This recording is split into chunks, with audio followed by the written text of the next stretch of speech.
Así de pie abramos la Biblia en Hebreos capítulo 4, versículos 14 al 16. Continuamos con nuestra serie de la carta a los Hebreos, Cristo mayor, Cristo mejor. Hebreos 4, 14 al 16. Dice la Biblia que es la palabra de Dios. Teniendo pues un gran sumo sacerdote que trascendió los cielos, Jesús, el Hijo de Dios, retengamos nuestra fe, porque no tenemos un sumo sacerdote que no pueda compadecerse de nuestras flaquezas, sino uno que ha sido tentado en todo como en nosotros, pero sin pecado. Por tanto, acerquémonos con confianza al trono de la gracia, para que recibamos misericordia y hallemos gracia para la ayuda oportuna. Señor, bendícenos con tu palabra y que a través de ella seamos edificados, exhortados, animados y que nuestra fe crezca, porque la fe viene por el oír y el oír por tu palabra. Todos aquí dependemos absoluta y plenamente de ti, para que nos ilumines, Espíritu Santo, tu palabra. Así lo pedimos y así lo esperamos, en Cristo Jesús. Amén. Y amén. ¿Puede sentarse, por favor?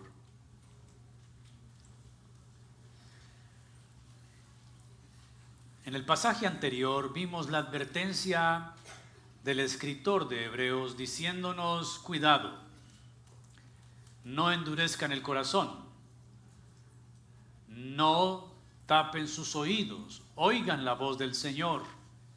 Cuidado que no caigan en el pecado de la incredulidad. Pero ahora en este pasaje encontramos que después de una advertencia viene un enorme consuelo. Como si el autor dijera: pero aquellos que han sido tentados para volver al judaísmo, que era el problema que tenían los hebreos, pero para todos aquellos que atisbaron o pensaron de volverse para no entrar en el reposo de Dios, aquellos que están al borde del abismo de caer en la incredulidad, que fue el pecado que cometió Israel, para todos aquellos que están siendo tentados y están al borde de pecar, les tengo una noticia: hay un sumo sacerdote que intercede, hay un sumo sacerdote que clama por nosotros. Y esa es la función de Jesús. Entre tres grandes oficios que muestra Hebreos y el Nuevo Testamento, eran tres grandes oficios del Antiguo Testamento con los que Dios se manifestaba para cumplir sus propósitos para con su pueblo. Tenemos el oficio del rey, cumplido por Jesús, y Jesús es más grande en su reinado, más que el rey David, pues él es el cumplimiento que se le hizo a David, que un descendiente de este rey se sentaría en el trono para siempre. Si lees San Mateo capítulo 1, la genealogía de Jesús, encontramos que él desciende de David, pero él viene a ser mayor que David, como dice el Salmo 110. Dijo el Señor a mi Señor: siéntate a mi diestra hasta que ponga a tus enemigos por estrado de tus pies. Pero el otro oficio de Jesús es el de ser profeta. Con esta declaración, inclusive la samaritana lo describió en el capítulo 4 de Juan, cuando Jesús le dice: trae a tu marido. No tengo marido. Bien has dicho, 5 maridos has tenido, el que ahora tiene no es tu marido. Me parece que tú eres profeta. Sin embargo, Jesús es profeta no solo por lo que la samaritana dijo, sino porque lo entendemos así en todas las Escrituras. El mismo autor de los Hebreos, en el capítulo 1, versículos 1 y 2, comienza diciendo: Dios, habiendo hablado en otro tiempo a los padres por medio de los profetas, en estos postreros días nos ha hablado por medio de su Hijo, a quien constituyó heredero de todo. Tenemos Jesús mayor que los profetas. Él es la palabra encarnada de Dios. ¿Quién es Él? La palabra encarnada de Dios. Pero ahorita hablaremos de el tercer oficio, como sacerdote. Ese oficio sacerdotal es tan importante. ¿Por qué? porque un sacerdote tiene como fin mediar entre Dios y los hombres. Este sumo sacerdote es poderoso para mediar ante Dios por su pueblo, además de haber sido tentado en todo, como dice el texto. Él fue tentado en todo, como nosotros, pero sin pecado. Él es poderoso y misericordioso para comprender nuestras luchas y dificultades. Entendemos por la Biblia que el profeta habla a los hombres de parte de Dios. Así ha dicho Jehová. Pero el sacerdote le habla a Dios a favor de los hombres. El hecho de pertenecer a la tribu de Judá no hacía a Jesús un candidato a ser sacerdote, porque los sacerdotes debían proceder de la tribu de Leví. Jesús es de la tribu de Judá, de donde vendrían los reyes. Pero Dios ordenó todo para que Jesús sea sacerdote. Lo ordenó de tal manera que Él mismo, Dios, creó una orden sacerdotal única, la orden de Melquisedec. Este sacerdote, personaje extraño que aparece en Génesis capítulo 14 y que luego el autor de los Hebreos lo relaciona con Jesús, el rey de Salem, lo llama el autor de Génesis. La orden de Melquisedec es una orden única. De esto hablaremos quizá en 8 días o en 15 días, pero hay similitudes entre los sacerdotes arónicos y Cristo como sacerdote, tanto en su persona como en su obra. Para nosotros es difícil entender el rol de sacerdote porque tenemos la palabra sacerdote desde un imaginativo cultural. Cuando a nosotros dicen sacerdote, pues nos imaginamos a un cura, con sus vestimentas, con su clériman, con sus atuendos. Pero eso no tiene nada que ver aquí. Así que tenemos que reaprender para poder tomar bíblicamente el rol que tenía el sumo sacerdote en el judaísmo del siglo I. A medida que el escritor de Hebreos sigue demostrando la superioridad del cristianismo, le pide a sus lectores que comparen el sumo sacerdocio de Jesús con el sumo sacerdocio bajo la ley de Moisés.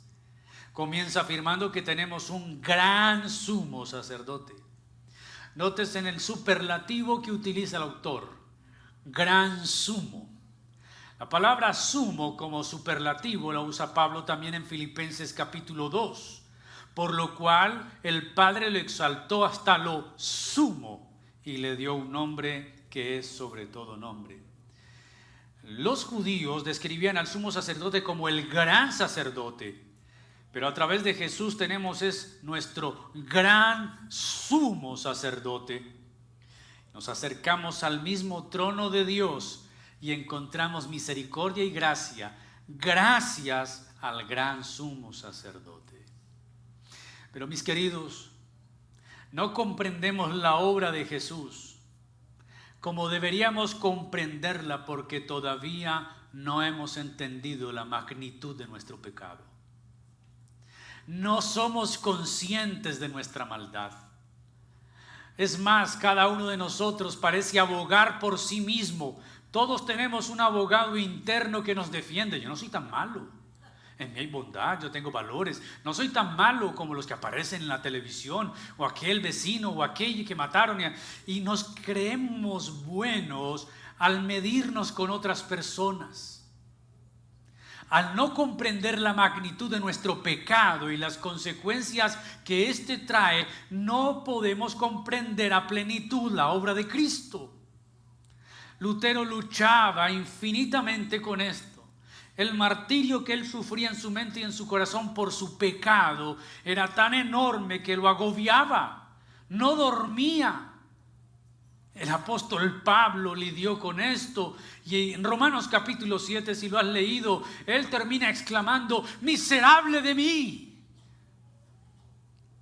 Nuestra maldad es muy grande. Nuestra maldad es muy grande, hermanos.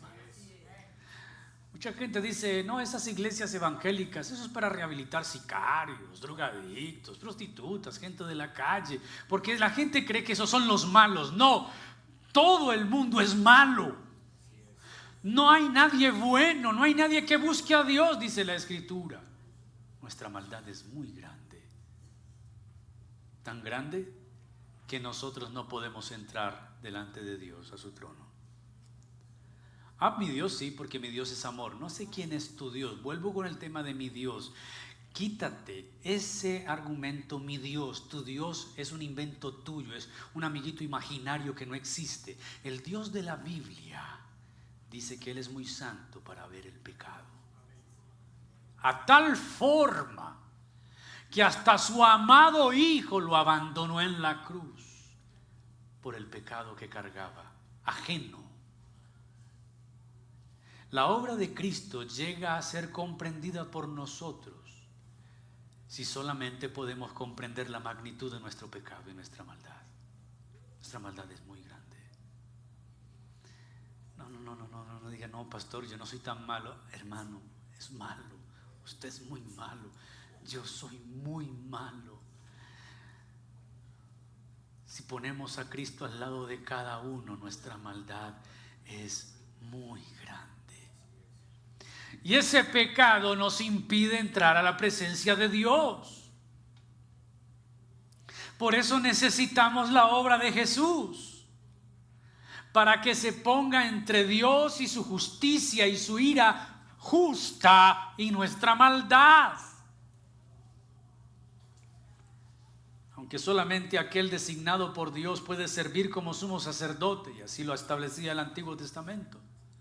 Ser sacerdote no era una obra del voluntariado, no se paraba a Moisés en el pueblo a decir, ¿quién quiere ser sacerdote? Levante la mano, tenemos vacantes. No, eso era un privilegio dado solamente a los levitas, y entre los levitas se escogía solo a unos. Y Cristo fue designado por el Padre como sumo sacerdote y como fuente de salvación eterna, que sigue el modelo del sacerdocio no de Aarón, sino de Melquisedec, un sacerdote conforme a Dios, que ni tiene ni padre ni madre, ni descendencia. Así que todo el argumento de este pasaje se apoya en la importancia del sumo sacerdote. Pero ¿qué actitud tenían los judíos frente al sumo sacerdote? Bueno, su rol en la fe del pueblo del Antiguo Testamento se ve descrita en el Antiguo Testamento y en la Torá sobre todo. Solo el sumo sacerdote entraba en el lugar santísimo una vez al año para efectuar el sacrificio de propiciación de todos los pecados del pueblo de Dios. Le hace todo el capítulo 16 de Levítico. Una vez al año el sumo sacerdote con sus vestiduras reales podía entrar al lugar santísimo delante de la presencia de Dios para expiar el pecado del pueblo. Incluso se creía que cuando el sumo sacerdote, que estaba en su año de ser sumo sacerdote, moría, se le consideraba su muerte con poder de propiciación, pues cuando éste moría, todos los que habían matado accidentalmente a alguien y habían huido a una ciudad de refugio descritas en Números 35 y en Deuteronomio 19, todo el que había matado accidentalmente a alguien, esto es una muerte sin dolo, corría a una ciudad de refugio, se escondía allí, no podían tocarlo. Pero si el sumo sacerdote moría, esa persona que se había ocultado allá quedaba en libertad para regresar a su hogar. Los escribas creían que a la muerte del sumo sacerdote, las culpas de ellos quedaban expiadas por la muerte de este sumo sacerdote, al punto que podían recuperar sus puestos como escribanos. Pero otra señal del intenso sentimiento de Israel respecto al sumo sacerdote lo encontramos en la historia. En el siglo I, el poder de este puesto se consideraba transmitido al sumo sacerdote por medio de su vestimenta. Su vestimenta consistía en 8 prendas. Por eso, como salvaguarda contra las rebeliones, Herodes el Grande y los romanos que le siguieron guardaban la vestimenta del sumo sacerdote bajo llave en la fortaleza de Antonia y solo la entregaban a éste en los días festivos de los judíos. Los judíos provocaron durante décadas movimientos de agitación para que la vestidura del sumo sacerdote fuera entregada. Finalmente, en junio del año 45, después de Cristo, el emperador Claudio personalmente ordenó su devolución. Años más tarde ya no habría templo ya no servirían las vestiduras. Así que vemos un aspecto muy importante en el sumo sacerdote, que resumía los elementos centrales de la religión del Antiguo Testamento. La ley podía condenar a alguien que la quebrantara, pero también ofrecía un camino de acercamiento a Dios. ¿Por medio de qué? Por medio de el sacrificio propiciatorio que solo el sumo sacerdote podía ofrecer. Por eso el sumo sacerdote se consideraba un puente entre el pueblo de Dios y Dios, una avenida por la que podía fluir la gracia de Dios hacia el pueblo, aunque no merecieran el afecto de Dios, lo recibía por medio de este medio establecido por Dios mismo. Así que no es extraño que el autor de los Hebreos describa la importancia que para el judaísmo tenían los sumos sacerdotes. Ahora, Cristo es nuestro gran sumo sacerdote. Del cristianismo es mucho más glorioso, ofrece una salvación mayor y más maravillosa. Él es Cristo Jesús. Veamos entonces 3 premisas bajo este pasaje: un llamado, un consuelo y una confianza. ¿Qué vamos a hablar hoy? Un llamado, un consuelo, una confianza. Versículo 14, un llamado. ¿Recuerdan el contexto?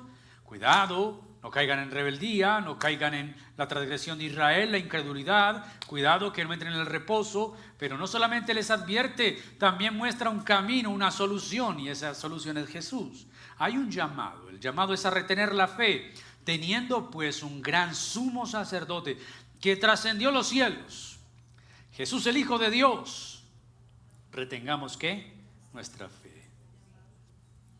Antes de pasar, la palabra trascendió en otras versiones dice traspasó los cielos. Y esto de trascender es supremamente importante para los que caminamos en Cristo. Los que caminamos en Cristo, mire, hay 2 formas de vivir la vida en la tierra. Como la viven los mundanos, en el ya, en el ahora, en el presente, en el disfrute, es hoy, la felicidad es hoy, o pensando en lo trascendente. Nuestra vida y nuestra fe debe ser trascendental. ¿Qué es algo trascendental? Es algo que no está en un lugar único. Es algo que va más allá del tiempo y el espacio en que nos encontramos. La vida cristiana debe ser una vida trascendental. Pablo lo dice a los colosenses: si habéis pues resucitado con Cristo, buscad las cosas de arriba, donde está Cristo sentado a la diestra de Dios Padre. Significa que nuestros pensamientos, ideales, forma de vivir, forma de actuar, debe ser de una persona trascendental, no como los mundanos, no como la gente que no tiene el Espíritu de Dios, que piensan en el hoy, en el ya, en el ahora, que creen que esta vida es única, que hay que vivirla porque cuando uno se muere todo se acaba. No, nosotros trascendemos. Nosotros trascendemos. Nosotros trascendemos. A tal punto que nosotros no tendremos vida eterna, ya tenemos vida eterna. San Juan capítulo 10, mis ovejas oyen mi voz y me siguen, y yo les doy vida eterna. No les daré, les doy. La vida eterna ya está en nosotros. Eso es trascendente. Si la vida eterna está en ti, está en mí, somos llamados a no conformarnos a este siglo. Romanos capítulo 12. Y es triste ver creyentes cuyo pensamiento no es trascendente. Piensan como piensan los demás. Hablan de lo que hablan los demás, trivialidades, mundanalidades, modas, personajes actuales. Viven en la actualidad, pero su mente no está llena de Cristo. La palabra de Cristo abunde sobremanera en vosotros. Mire, el tema del sumo sacerdocio de Jesús, el autor de Hebreos ya viene tratándolo desde el capítulo 2, versículo 17. Miren lo que dice 2:17. Por tanto, tenía que ser hecho semejante a sus hermanos en todo, a fin de que llegara a ser un sumo sacerdote misericordioso y fiel en las cosas que a Dios atañen, para hacer propiciación por los pecados del pueblo. Jesús como sumo sacerdote, cual es el Hijo de Dios, más sublime que los cielos, nos convenía. Un sacerdote como Jesús conviene, es necesario. ¿Por qué? Nuestra maldad. ¿Qué impide nuestra maldad? Que nos acerquemos ¿a quién? A Dios. ¿Recuerdan cuando nuestros primeros padres pecan? Cuando Adán y Eva pecan, dice la Biblia que Dios se paseaba en el calor de la tarde. Dios paseaba en el huerto, hablaba con Adán. Pero cuando Adán peca, Dios le hace una pregunta a Adán. ¿Cuál es esa pregunta? Adán, ¿dónde estás? ¿No sabía Dios dónde estaba? Sí. ¿No sabía Dios lo que había sucedido? Sí. Pero ahí es donde vemos cómo el pecado genera un distanciamiento entre Dios, creador, y su criatura. El pecado nos distancia de Dios, porque Dios no tiene comunión con el pecado. Por eso nos conviene Jesús, porque con nuestro pecado no podemos acercarnos a Dios. Es ahí donde alguna vez les dije que aunque todo mundo invoque a Dios, no todo mundo puede acercarse a Dios. Todo mundo puede invocar a Dios. Eso no está prohibido por ninguna ley humana. Pero eso no significa que el que invoque a Dios halle a Dios, o Dios lo escuche. No falta el que esté diciendo, mi Dios sí, tu Dios no me sirve el Dios de la Biblia. El Dios de la Biblia dice que Él no oye al pecador. ¿Recuerda el testimonio del ciego? El ex ciego. ¿Tú crees en Él? Ese hombre es pecador. Yo no sé si Él es pecador, pero Él me sanó. Una cosa sí sé, Dios no oye al pecador. Testimonio del ex ciego. Ahora, escucha a un pecador arrepentido cuando se acerca genuinamente a arrepentirse. Nos conviene. Lea conmigo Hebreos 7, 26 al 28. Nótese dónde está la conveniencia del sumo sacerdote Jesús. 7, 26 al 28, porque convenía que tuviéramos tal sumo sacerdote, santo, inocente, inmaculado, apartado de los pecadores y exaltado más allá de los cielos. ¿Sí ve trascendente? Que no necesita, como aquellos sumos sacerdotes, ofrecer sacrificios diariamente, primero por sus propios pecados y después por los pecados del pueblo. Porque esto Jesús lo hizo una vez para siempre, cuando Él mismo ¿qué? Se ofreció.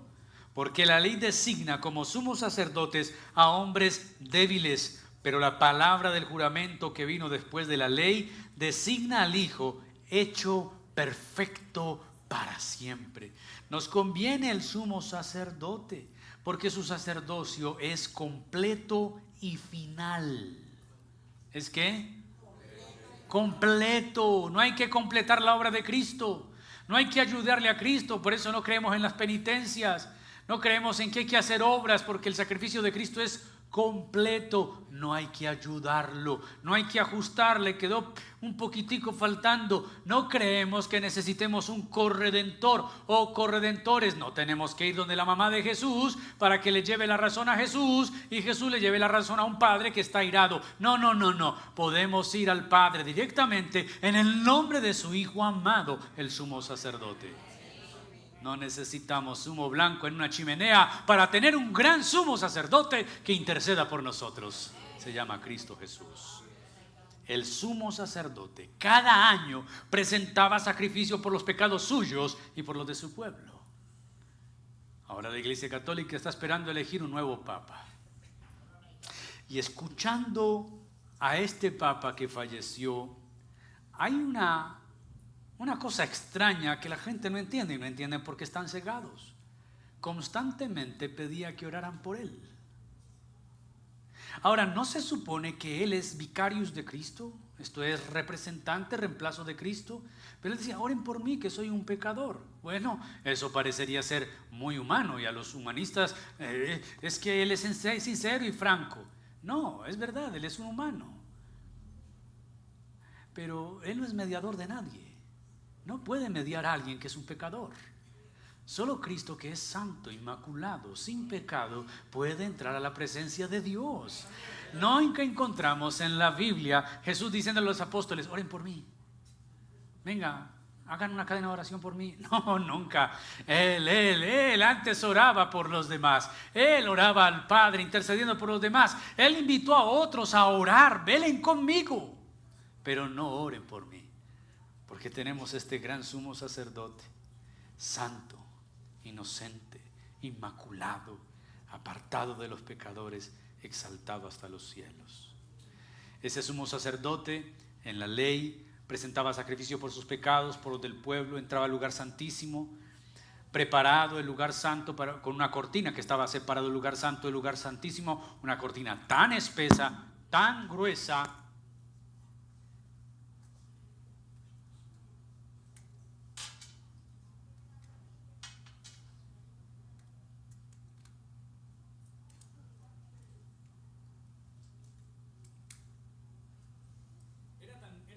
esa cortina, que decían que si ponían 2 yuntas de bueyes al lado y lado a tirarla, no podían romperla.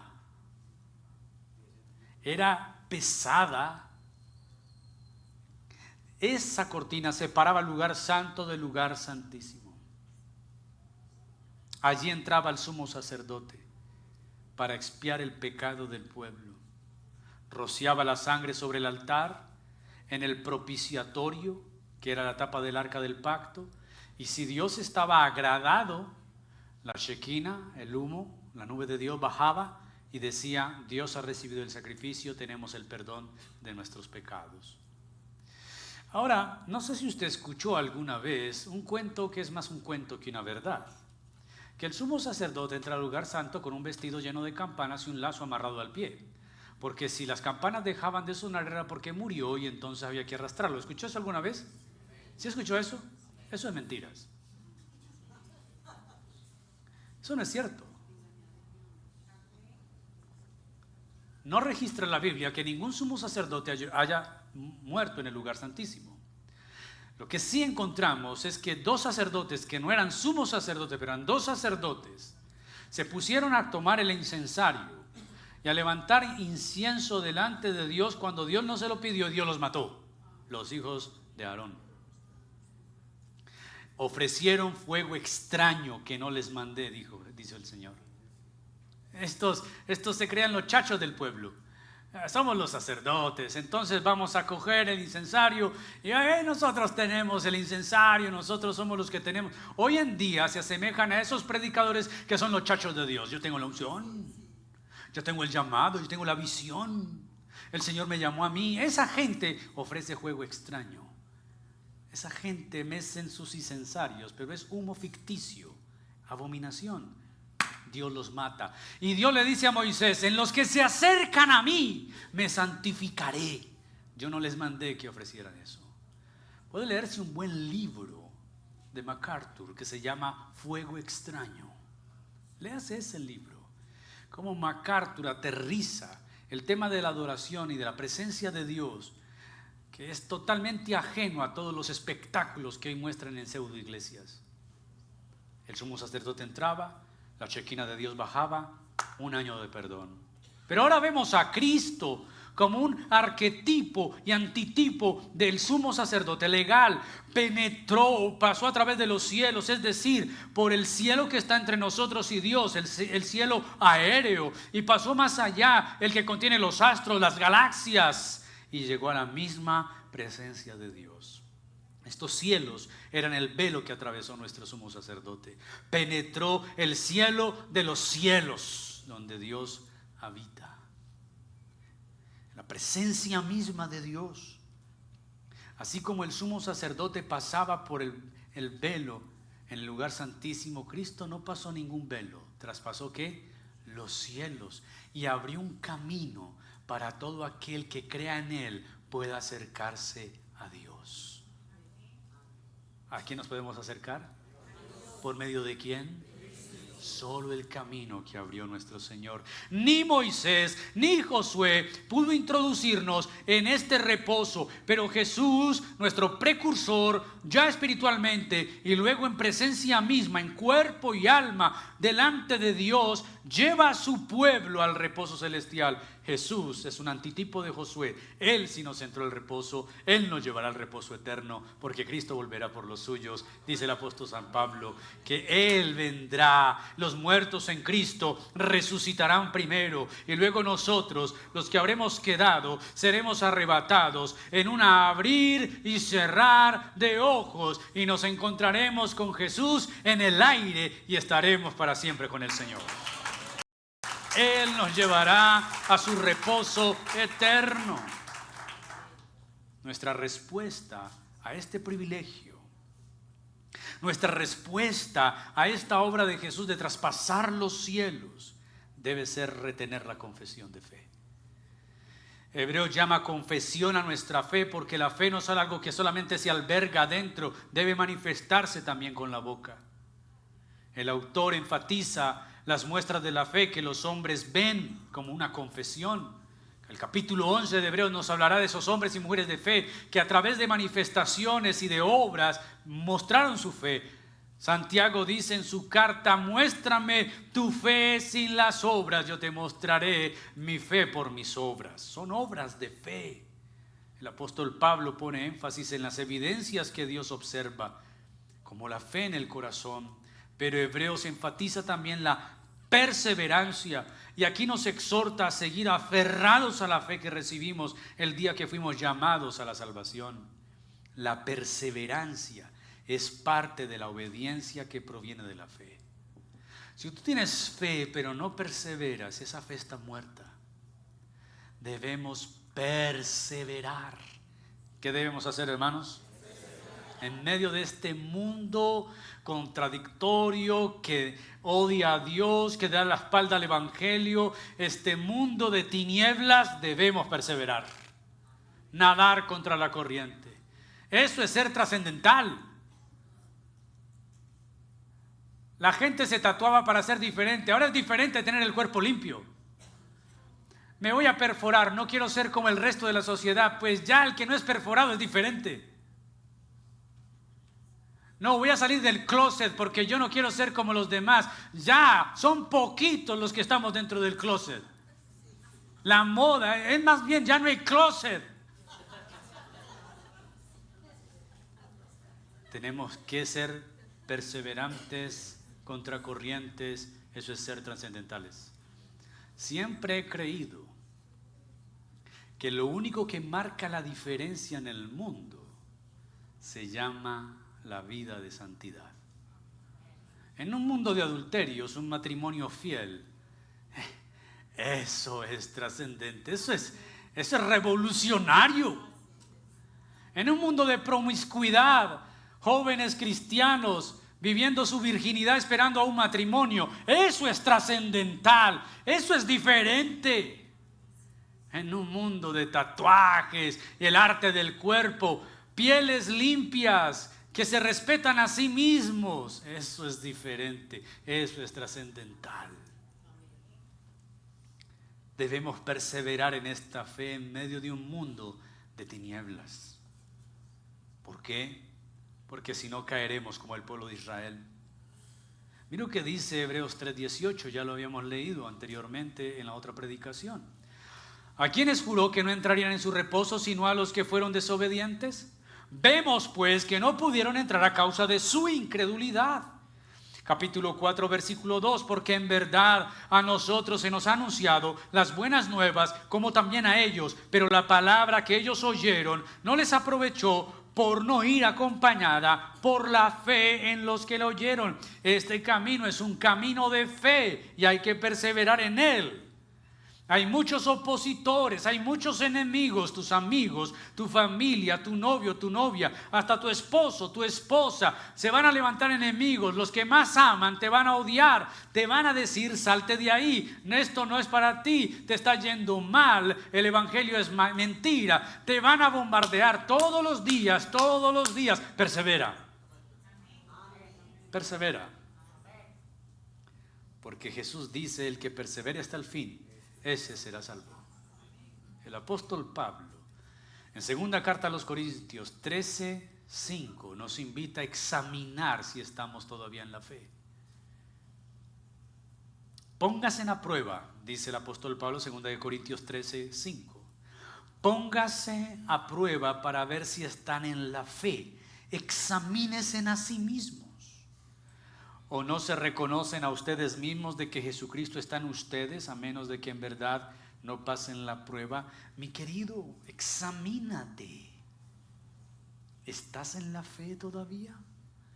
¿O ya echaste reversa? La vida cristiana no se anda ni en reversa ni en neutra. Es una vida de avance. Puesto los ojos en Jesús, autor y consumador de la fe. Prosigo a la meta del supremo llamamiento. Hay que examinarnos. ¿Hay que qué? ¿Estoy en la fe? Entonces en estos días una de las hijas me dijo, papá, ya salió la nueva película de Marvel, mira. Yo le dije, ¿y? Hay que verla, es la última de Marvel. Le dije, pero eso tiene dos problemas. Uno es mentira. Esa gente juega con nuestra mente. Pero lo segundo es violencia. Ahora solamente respóndeme esta pregunta. ¿Qué enseñanza para la vida te deja esa película?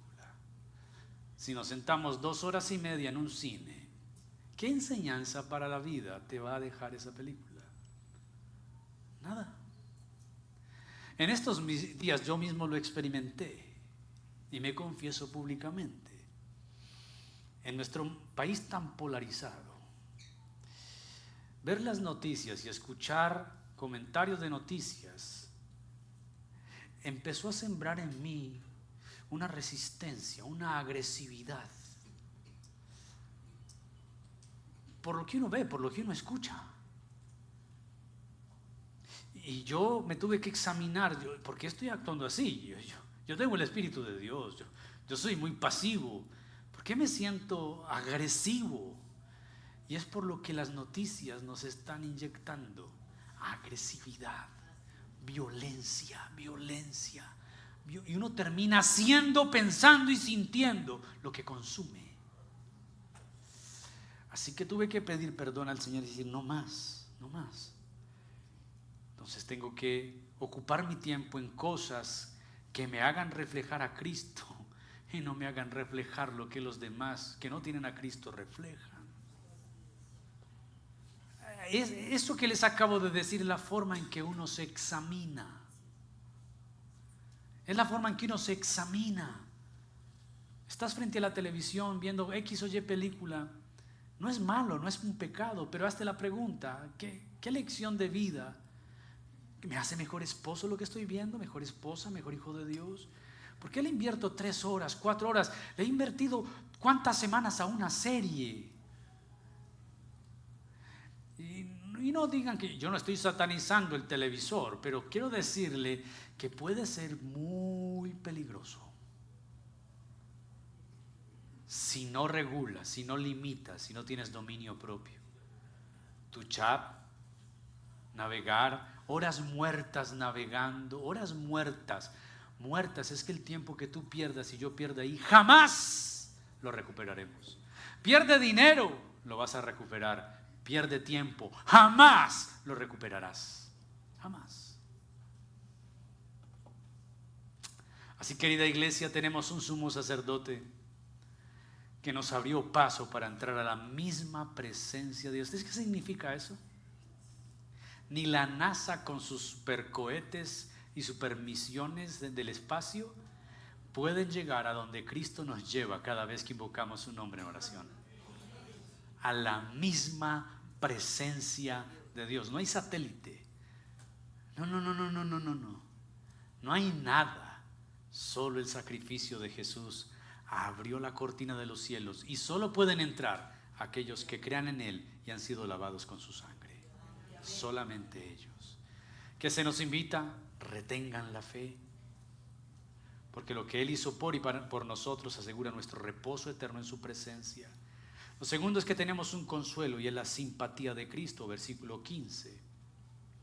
Porque no tenemos un sumo sacerdote que no pueda compadecerse de nuestras flaquezas, sino uno que ha sido tentado en todo como nosotros, pero sin pecado. ¿Por qué retener la profesión de fe? Por la simpatía y la ayuda que podemos esperar de nuestro sumo sacerdote. No por ser grande nuestro Señor, deja de tener cuidado de nosotros. Al contrario, siendo en todos los aspectos de vida uno como nosotros en su humanidad, salvo por el pecado, Él simpatiza con nosotros en toda nuestra tentación. Jesús fue tentado en todo, fue probado en todo. Piensa en lo que estás viviendo hoy, exceptuando las consecuencias de un pecado. Piensa en todo lo que tú estás viviendo hoy.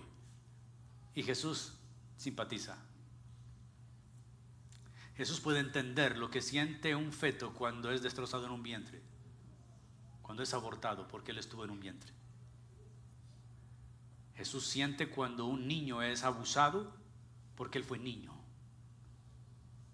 Jesús siente lo que siente un desplazado, desterrado, porque Él tuvo que huir siendo un bebé a Egipto, a esconderse de un matón que quería destruirlo.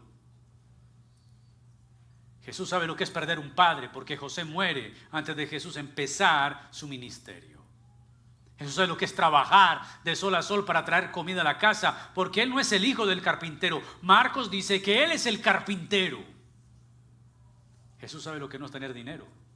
Cuando vienen a cobrar impuestos, Pedro y el tesorero era Judas, eso mantenía más borrado. Paga por ti y por mí, ve por un pez. En la boca encontrarás 2 monedas, paga por...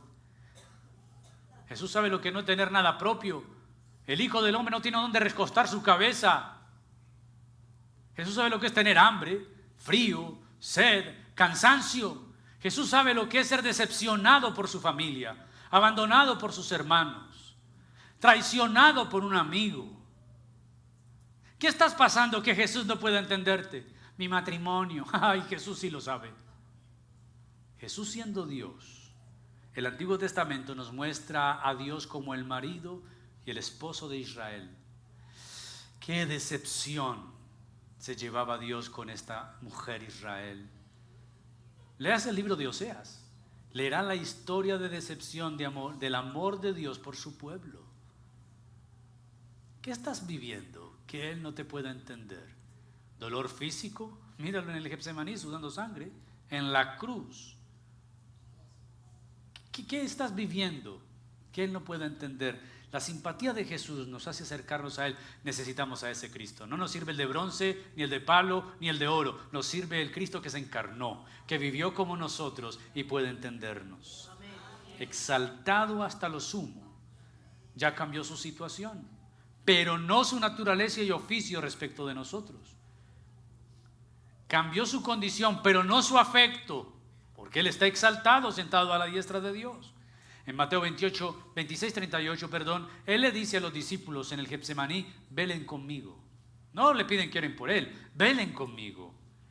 Lo que demuestra su deseo en los días de su carne de tener simpatía de aquellos a quienes amaba. Ahora también da a su pueblo sufrido esta simpatía. Veamos a Aarón, el tipo que llevaba los nombres de Israel en 12 piedras preciosas en el pectoral. Él entraba entonces a la presencia de Dios. Cada piedra era Israel. En memoria delante del Señor los presentaba.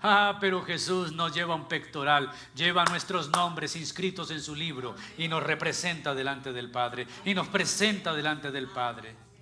Ahora, una paráfrasis de este versículo podría decir que no se pueda compadecer o simpatizar con nuestras flaquezas, pero sin pecado puede simpatizar con nosotros los pecadores.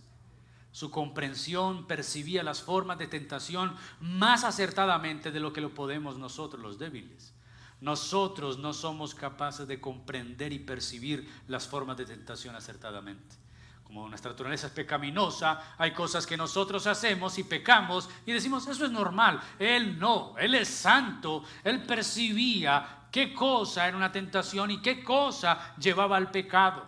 Todos nosotros somos tentados diariamente, pero ninguno de nosotros ha tenido que ser tentado por Satanás directamente. Él estuvo en el desierto, fue tentado por el diablo 3 veces, fuertes. ¿Eres el Hijo de Dios? Ya Jesús tenía hambre. ¿Eres el Hijo de Dios? Demuéstralo. Demuéstralo. di que estas piedras se conviertan en pan.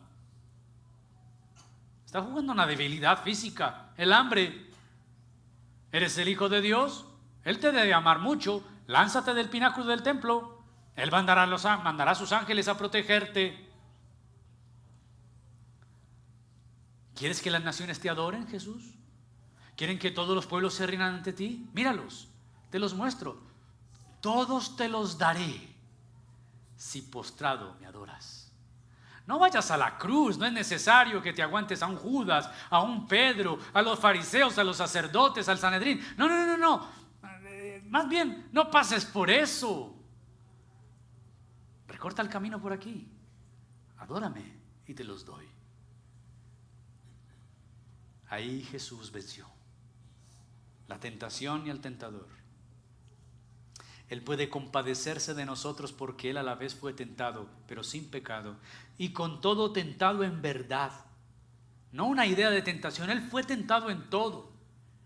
En Él solo tenemos un ejemplo propio para nosotros. Hombres de todo carácter y bajo toda circunstancia. En la simpatía se adapta a cada uno, así como si no hubiese tomado sobre sí meramente la naturaleza humana en general, sino también la naturaleza particular de cada individuo. Cada vez que tú sufres algo, eres tentado en algo a causa de tu fe, de tu amor por Cristo, por amarlo a Él, por adorarlo, por obedecerle, Él te entiende. Como padre, como madre, como esposa, como hijo, como hija, Él te entiende. No lo entiende porque todo lo sabe, porque Él lo vivió.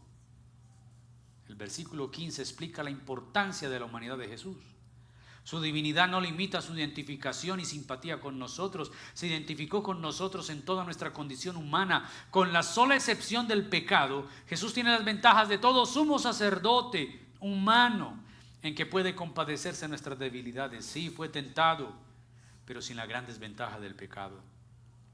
Y porque ha sido tentado, Jesús puede comprender nuestra debilidad. Porque resistió la tentación, tiene la pureza para entrar en la presencia de Dios, interceder por nosotros y ganar la victoria sobre la tentación, el pecado y la muerte. Hebreos nos muestra la idea de la compasión de un sumo sacerdote en el capítulo 5, versículos 1 al 3. Así que el ministerio de Jesús nos da confianza para acercarnos al trono de Dios. Pero no solamente Jesús nos abre el camino para acercarnos delante de Dios, Jesús se acerca con nosotros delante de Dios. ¿Cómo así? Mire, el autor de la carta a los Hebreos nos enseña un elemento central del ministerio sacerdotal de Cristo, que es permanente en Jesús. Él está entre su pueblo cuando se reúne. Jesús está entre su pueblo cuando nos reunimos. Otra vez se lo repito. Jesús está entre su pueblo cuando se reúne. Vuelvo a decir a aquellos que dicen que no necesitan reunirse, ¿cómo se va a cumplir este y cientos de pasajes más en su vida? Mire lo que dice. En Hebreos 8:2 describe a Jesús en una palabra griega, leiturgos. Leiturgos significa aquel que ministra en los lugares santos. De ahí procede la palabra liturgia. Esa palabra griega se refiere a la persona que dirige un servicio de adoración. Este es el ministerio continuo de Jesús, dirigir la adoración a su pueblo. Dirige la adoración de su pueblo. Jesús dirige cada servicio de adoración al que tú asistes, si verdaderamente se predica la palabra y Jesús es el Señor. Él es el líder de la adoración. Puede ser el director de música de una iglesia, puede ser el que toca el piano, el del coro, puedes tocar cualquier instrumento, pero el que dirige la adoración es Jesús. Lo vimos meses atrás. Capítulo 2 de Hebreos, versículos 10 al 13. Mire lo que dice Hebreos 2, 10 al 13. Porque convenía que aquel para quien son todas las cosas y por quien son todas las cosas, llevando muchos hijos a la gloria, hiciera perfecto por medio de los padecimientos al autor de la salvación de ellos. Porque tanto el que santifica como los que son santificados son todos de un Padre, por lo cual Él no se avergüenza de llamarlos hermanos, cuando dice: anunciaré tu nombre a mis hermanos, en medio de la congregación te cantaré himnos. Y otra vez, yo en Él confiaré. Y otra vez, aquí estoy yo y los hijos que Dios me ha dado. Esto fue solamente hace casi 2 años. Yo había leído ese texto. Pero hace 2 años escuché al pastor Sugel explicando este versículo y diciendo lo que les voy a decir hoy. Jesús es el líder de la adoración de un culto. Él está cantando con su iglesia cuando su iglesia canta. Yo no lo había visto así. Y yo he leído la Biblia no sé cuántas veces. Y cuando lo leo y lo vuelvo a leer, es lo que dice. Anunciaré tu nombre a mis hermanos en medio de la congregación. Está hablando de Jesús. Te cantaré himnos. Los hermanos somos nosotros, adoptados, recuerden. Cuando nos reunimos a adorar, Jesús está adorando con nosotros. Está cantando con nosotros. No la hemos cogido todavía. Algún día la cogerás y sentirás lo que yo siento cuando estamos en el culto. Yo me hago acá adelante, si no me sé todas las letras, las leo y canto en voz fuerte y canto porque Jesús está a mi lado, Él está aquí cantando con nosotros. Entonces hay hermanos bostezando, chateando, no he entendido esto. Jesús está cantando. Sé de personas que venían a la predicación porque la música no me gusta. Es que eso no importa que te guste o no. Este pasaje de la Escritura dice que cuando nos reunimos a adorar, Él canta con sus hermanos. Por eso nos hemos empeñado en que lo que cantemos esté en la Escritura. No cantamos para que nos divirtamos nosotros. No, esto no es un momento de romanticismo. Mucha gente confunde adoración con un tiempo romántico. No, es un momento de anunciar quién es Dios. Por eso nuestras letras han de ser bíblicas. Por eso Cristo es el exaltado. El culto no es para usted. Por eso jamás le vamos a preguntar, ¿cómo se sintió en el culto? No me importa. Ni usted ni yo, no nos importa. El culto no es para usted, no es para mí, es para Él. Ay, qué culto tan aburridor. Gracias a Dios no eres Dios. Que Dios diga eso de nosotros, apague y vámonos. Vemos entonces que Jesús no es solamente el sumo sacerdote que nos acerca a Dios Padre, sino que Él mismo se acerca con nosotros en adoración pública y comunitaria.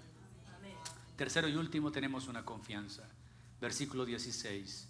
Por tanto, acerquémonos con confianza al trono de la gracia, ojo, con confianza, no confianzudo, que el chucho, que el amiguitis, que él es mi parce, que él es miñero. No sea vulgar.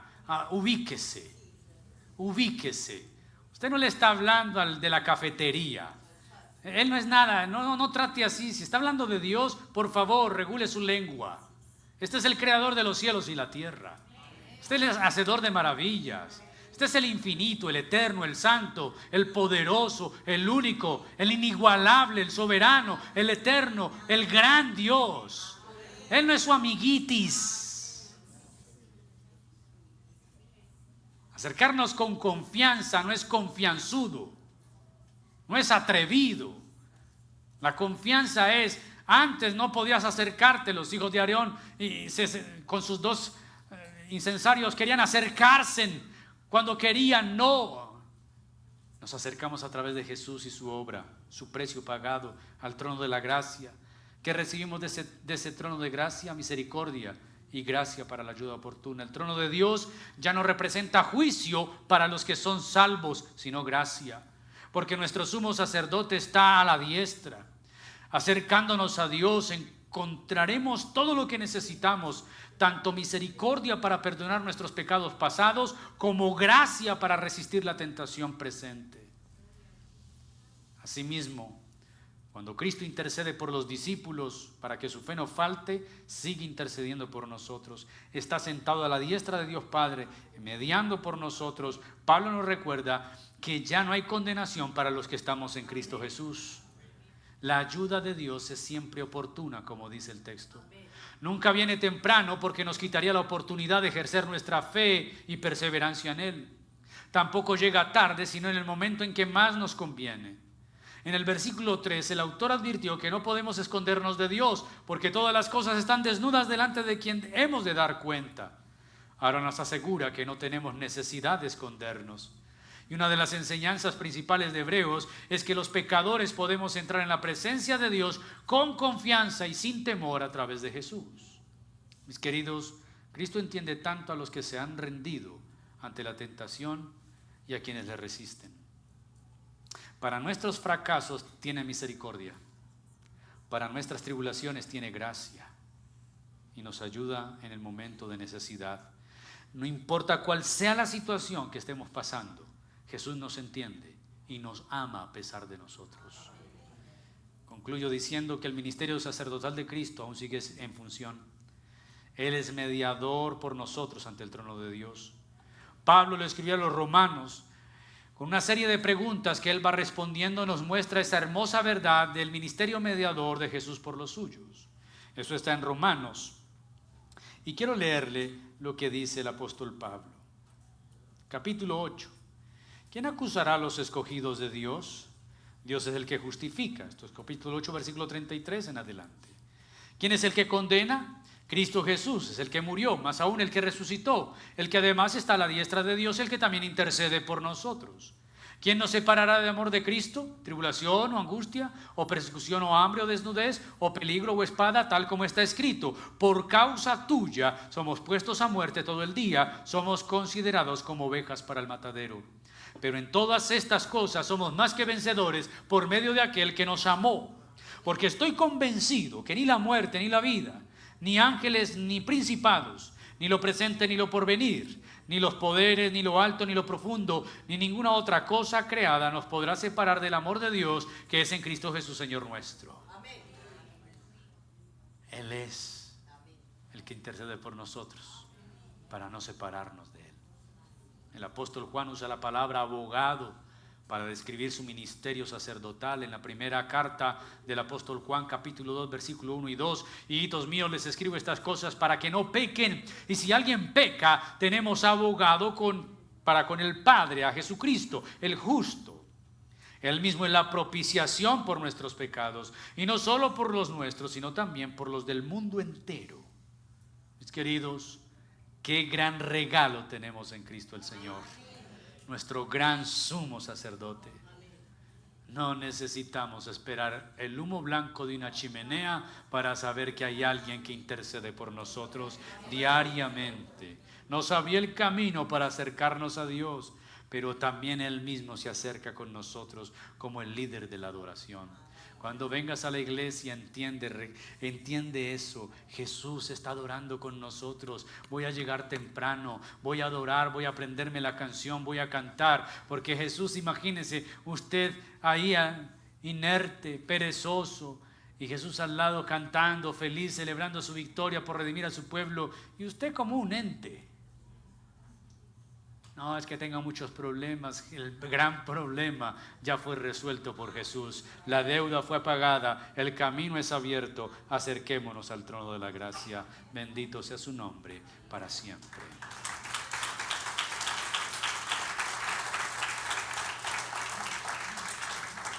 Puestos en pie, oramos al Señor. Te damos gracias. En esta mañana bendecimos tu nombre por todo tu amor y por toda tu gracia.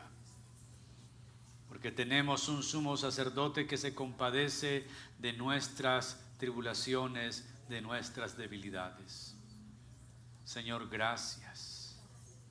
Gracias por permitirnos estar en tu casa esta mañana para escuchar tu palabra, para adorar tu nombre. Bendecimos, Señor, tu grandeza, tu fidelidad. Gracias. Qué bueno, Señor, es estar en tu casa adorándote. Qué bueno es saber que podemos acercarnos a un sumo sacerdote que se compadece de nuestras debilidades. Ayúdanos a vivir por ti y para ti. Perdónanos, Señor. Perdónanos por verte tan lejano y no entender que abriste un camino. Perdónanos por entender y acercarnos confiadamente a ser confianzudos y tratarte como cualquier ser humano. No, tú eres Dios poderoso. Toda la reverencia sea a ti. Toda la gloria debe ser a ti. Señor Jesús, gracias por interceder por nosotros. Gracias porque padres, madres, hijos, en cualquier situación que estemos viviendo, podemos acercarnos a ti y tú simpatizas con nosotros, porque viviste entre nosotros. Señor, que esta palabra esta semana nos traiga aliento, nos traiga consuelo, pero también nos traiga fortaleza y obediencia, porque queremos obedecerte y vivir solo para tu gloria. Lleva a tu pueblo con bien, Señor. Bendícenos en la actividad del sábado con las parejas y que seas, Señor, sosteniendo todos los días nuestra vida. Y a la Iglesia Bíblica Antioquía, ayúdanos a seguir perseverando en este camino, perseverando en lo trascendental para la gloria de tu nombre. En Cristo Jesús. Amén y amén. La paz de Dios en sus vidas, mis queridos. Despídanse en el amor del Señor. Recuerden, los que van a ir a parejas, atrás mi esposa les puede dar más datos, pueden inscribirse. Les espero el jueves en estudio bíblico sobre las parábolas. A todos muchas gracias, hasta pronto.